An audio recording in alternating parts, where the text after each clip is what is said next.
Happy holidays, everyone. Welcome back.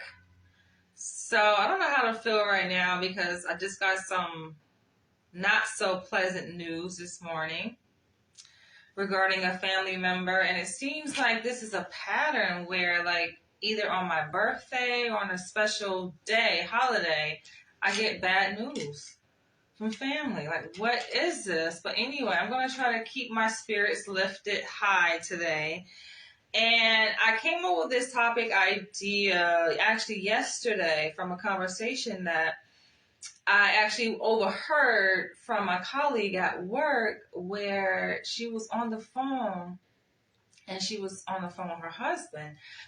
And it kind of struck me because she was like having a discussion, and sometimes I eavesdrop. I know we all do it, right? But what got my attention was not so much the fact that she was talking about buying Gucci purse, right? But it was like the cost of it. That's what really got my attention. So she was speaking to her husband and she was like, yeah, I found one for like $2,000. She was naming like different prices for these Gucci purses. And I'm just like, okay, sis, okay. And then when she hung up the phone, I said, so you're going to get a Gucci purse, right? And granted, it is a holidays and it's Black Friday and everything happening. She was asking me if I'm going to take advantage of any Black Friday sales. And I'm like, not necessarily, but I'm primarily focused on passing this licensure exam. So I definitely took advantage of the Black Friday sale they had for the study exam package that I just purchased. So that's where I'm focused, right? But I had to ask her, I was like, oh, so you about to get a Gucci purse, right? And she was like, yeah, my husband, he's finally getting me my push gift. And I had to think for a split second because it didn't register. I'm like, push gift. And I'm thinking, okay, what other reference could that be, right? Push, I know she just had a baby. And I'm like, as a gift, I'm like, okay, it makes sense. It kind of clicked a few moments later. After I thought about it, I'm just like, okay, a gift for her recent delivery, right? She just had a baby. But then I'm like, wait, push gift? People do that? People give people gifts? I know that people have like baby showers, right? I know that. Wedding showers and all of that. But I never heard of people receiving gifts for actually pushing. My mom is calling me. I gotta call her back. And I'm just like, wait. So I had to Google it. I Googled push gifts. And I'm just like, push gift. And it said, that's exactly what it said. It's a gift that a partner, husband typically, gives his wife for carrying the baby for 9 months and pushing the baby out. I'm like, wow. I thought like, for a second, because I had mixed emotions, right? So on one hand, I was like enthused by the idea. Like, this is a grand idea that men get their wives gifts for carrying a baby, especially like an elaborate gift. It's not some cheap ass little gift, right? It's an elaborate gift that they get their significant other. How genius, right? But then another part of me, I'm a bit disappointed, disheartened, like, why am I just now learning about this? Like, why haven't I been exposed to this up until now? Why am I just now learning about push gifts? I felt like I've been out of the loop. It's just like, and it dawned on me, I'm like, okay, well, maybe this practice, this tradition is specific to a certain demographic of people.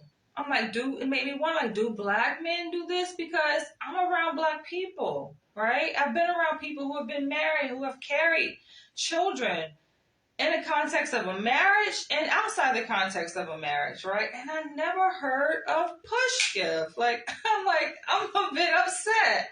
I'm a bit upset about this, right?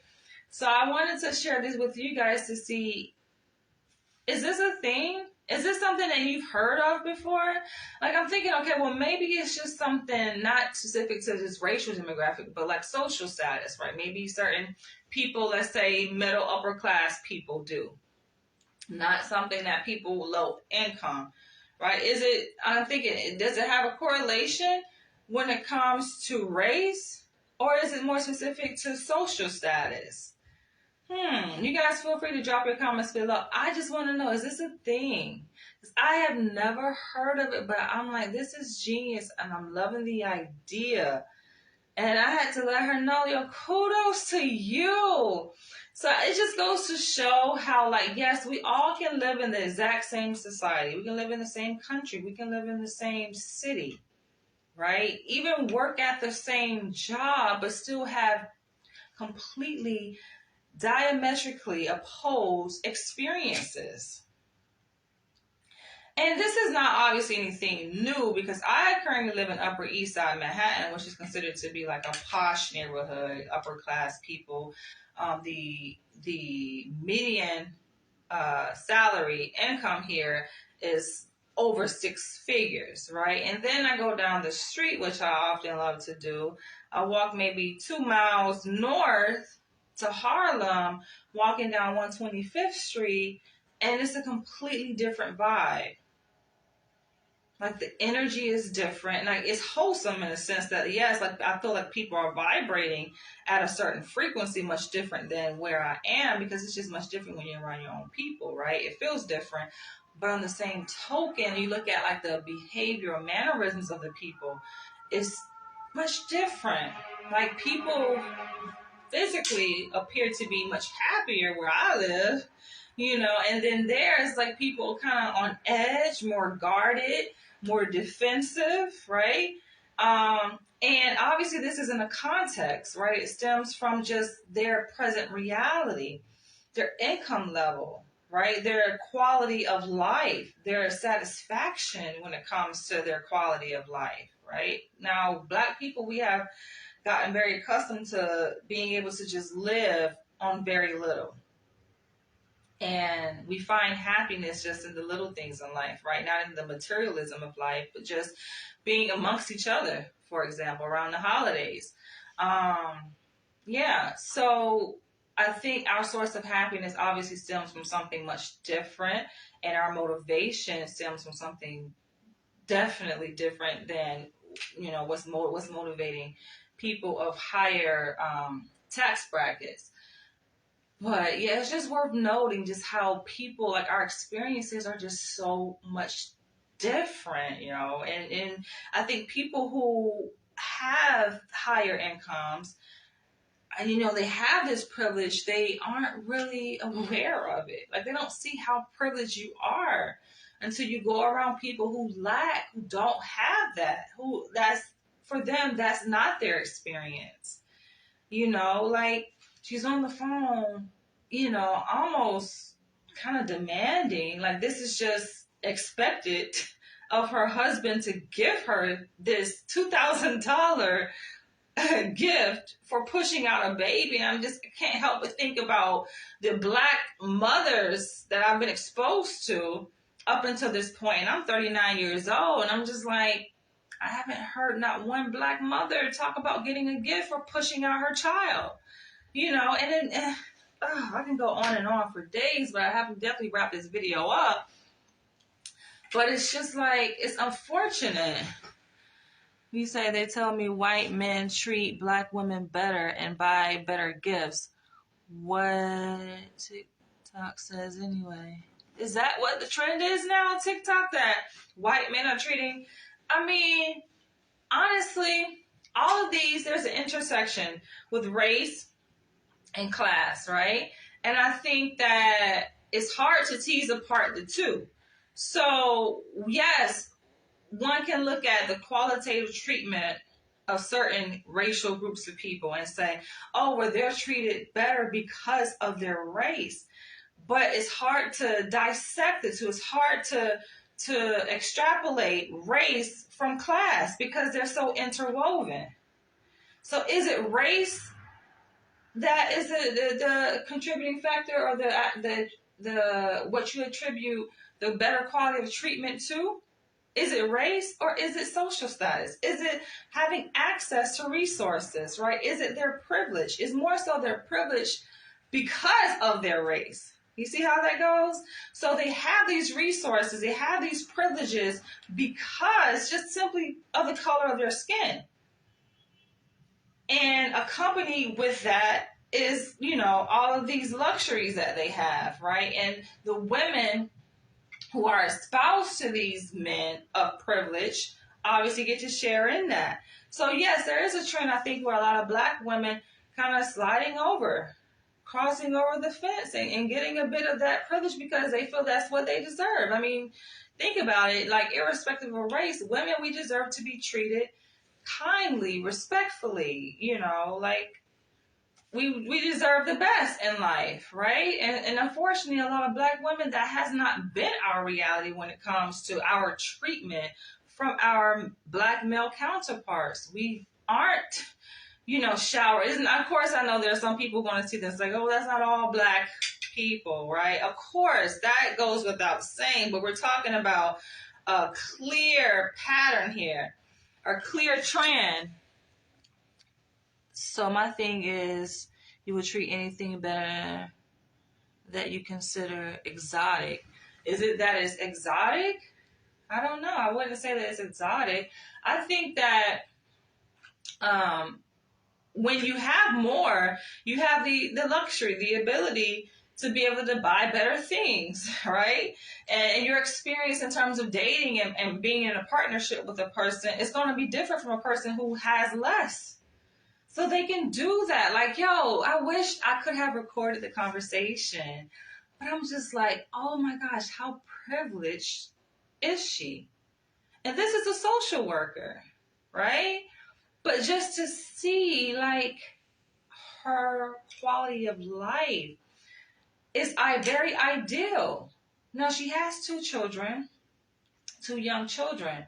But her quality of life is up there. And you think of that, you juxtapose her against a Black woman, don't even measure up. Now, granted, her husband works in finance here in Manhattan. I'm pretty sure his salary is up there. Clearly, for him to be able to have a phone conversation with his wife, she's at work, he's at work, and I think actually he's on a trip for his job. But they're able just to talk casually and like, oh yeah.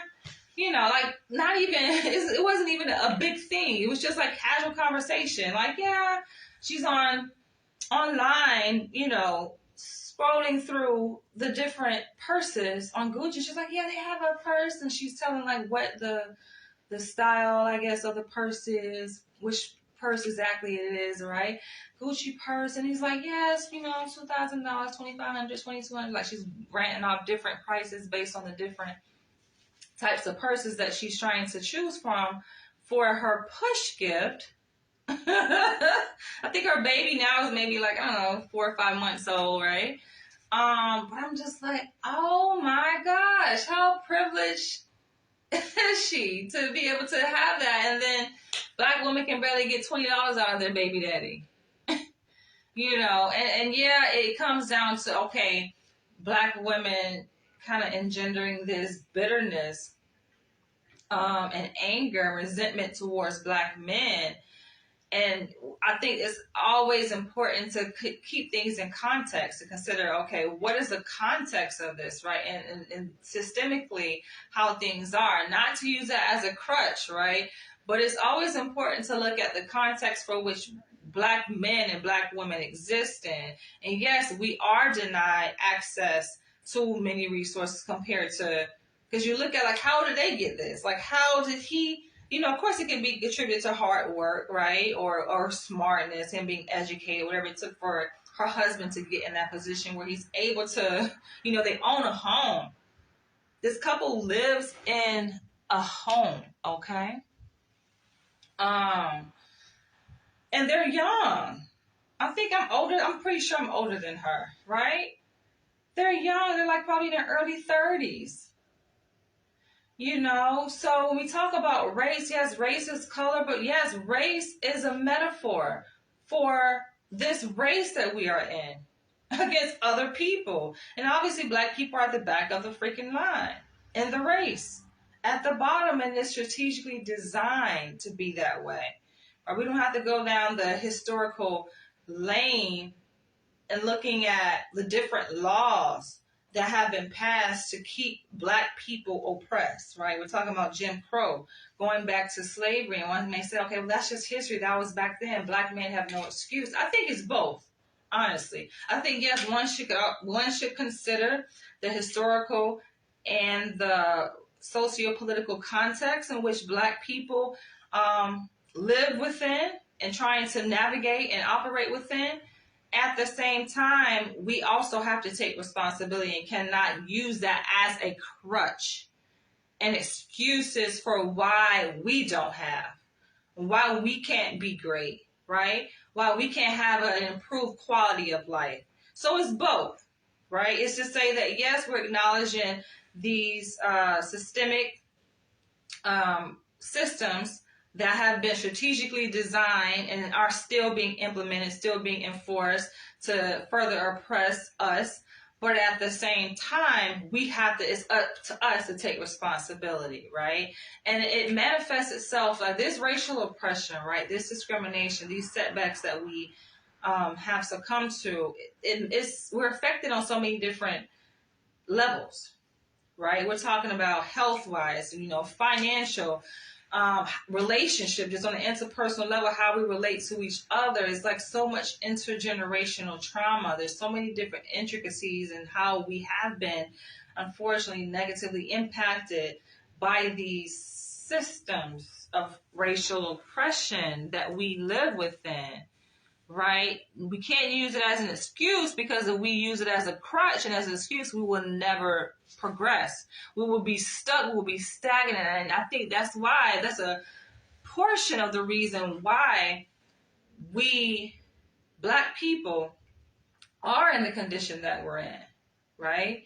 We earn less. We are more overrepresented in prisons, right? A good number of our black men unfortunately are incarcerated, which leaves a lot of well-qualified black women single, unpartnered, right? But we cannot attribute it all to, okay, the system. We definitely have to take responsibility and own it, because that's the only way we're going to advance and get ahead. That's the only way.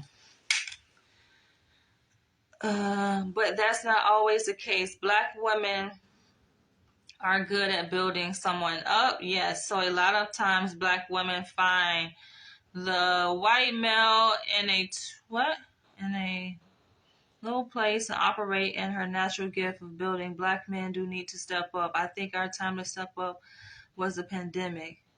It was a great reset. That's a good way of looking at it, just optimistically saying that, okay, we all were at a certain, we were positioned, black, white, Indian, Hispanic, everyone was positioned during the pandemic where things were stripped from us, right? A lot of us couldn't work. Some of us were still able to work. A lot of us lost our jobs. A lot of businesses shut down. So business owners lost revenue, right? So it was kind of like, in a sense, a reset for everyone in the race, right? To kind of start over and be at point zero. One can look at it like that. But even in looking at it and through that lens, it's our skin color. So we can start over. Everyone can start over and be reset, right? At the starting point, right? But then it still doesn't erase the fact that there is an advantage. Skin color is an advantage. And you see, if you open your eyes and you see, they still have a leg up, a couple of legs up over us, even though there was a great reset. You look, I'm like, how are they? I asked myself, yes, a lot of us were out of work.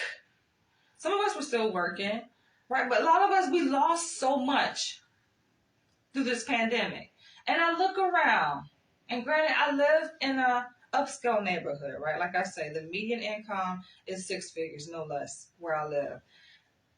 And I asked myself, how are these people able to just be walking around carefree, like they don't have a job, right? They don't have a place to go to work. They don't have anything to do. They're just like getting up in the morning, jogging, walking their dogs every morning throughout the day. Just like, don't these people have jobs to get to? Like, how are they able to sustain life? How do they get their income? Sometimes I just want to do that. Go around and just do a survey. How are you able to do this? All right? How are you able to afford this $2 million condo? Now, granted, I live in an apartment. My rent is $2,300 a month. That is still relatively expensive, right? But then I'm like sandwiched in between condos where the one bedroom is worth $2 million. Like, I can look out my window, go out my freaking building, and right there is a big ass freaking condo. Brand new. I'm surrounded by actually brand new condos around me where minimum the starting price is $2 million, $3 million for a one bedroom condo.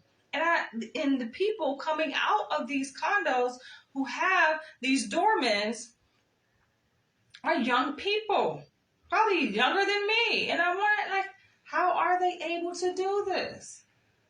So, of course, there is an advantage, right? I think it's a number of factors that contribute to this wage gap, this income gap, right? This big gap in our social status and ultimately our quality of life.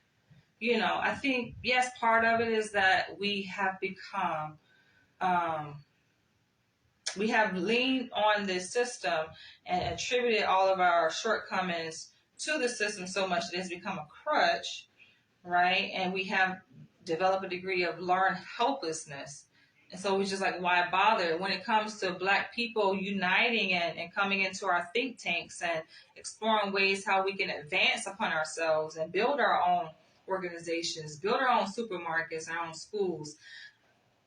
And then there's always this space of doubt, this question as to, okay, but we've done this before. It has happened before back in the day, and they burnt these communities down. So why bother? There is like that kind of sentiment, right? So Black people don't put that foot forward, right? And then there are those of us who we own our own businesses, but it's more like every man for himself. We're not coming together to build a community of businesses that ultimately, support each other so that we all can thrive. It's just like, okay, you got your business over here, you got your thing that you got going over here, I got my thing, and then that's that, unfortunately. But yeah, it's just something to think about. I just had to share this because I'm just like, it's amazing to see, especially in the space I'm in now, because I am exposed to millionaires, right? I live amongst them, I work amongst them. And I'm not quite a millionaire yet, but I'm definitely heading that direction. But, as you excel up this socioeconomic ladder for Black people, I'm sure you can attest to this. It's just that your eyes, you see more. Obviously, you're exposed to more, you see more. And it can be a good thing because you're getting a piece of that good, great American pie too.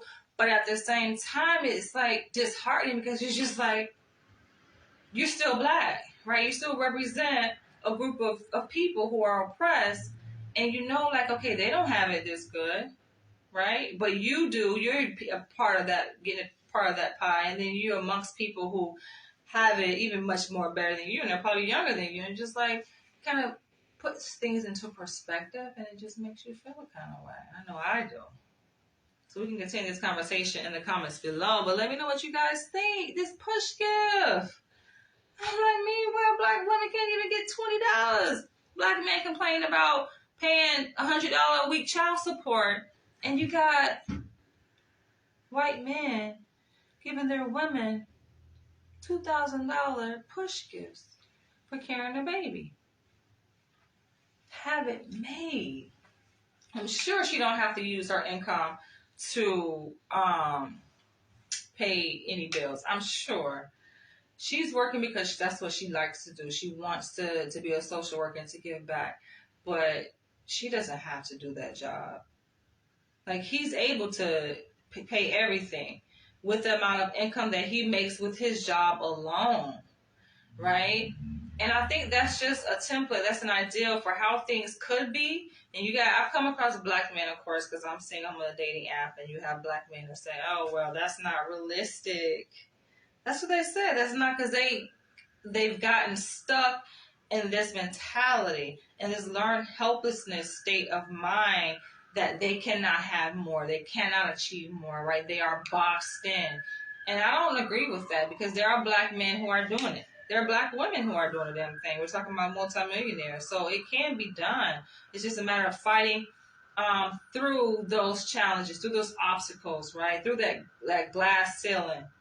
Right? And that's one of the things that you learn about if you went to college, right? That's one of the things they teach you. It's like sociology 101. You learn about the glass ceiling. It's unfortunate. It's there, right? But you have to fight through these barriers and making it up this ladder and knowing that you can achieve what you're very much well capable of doing, right? Don't let your skin color hold you back, or this perceived notion that you can't have, right? That you're supposed to be at the bottom. You're supposed to be, stuck in this box and just succumb to mediocrity. Like, no, that's not your destiny. I know that's not my destiny. That's the reason why I work so hard and I push so hard, because I know what I'm capable of. But yeah, let's talk more about these push gifts. And I did want to catch the Thanksgiving Day parade, but I may not. I may catch some, probably the tail end of it. I'm about to head out. Technology and race is the advantage. I think our time to step up was a pandemic. Yeah. All right. I'll catch you guys later. Love you guys. Bye.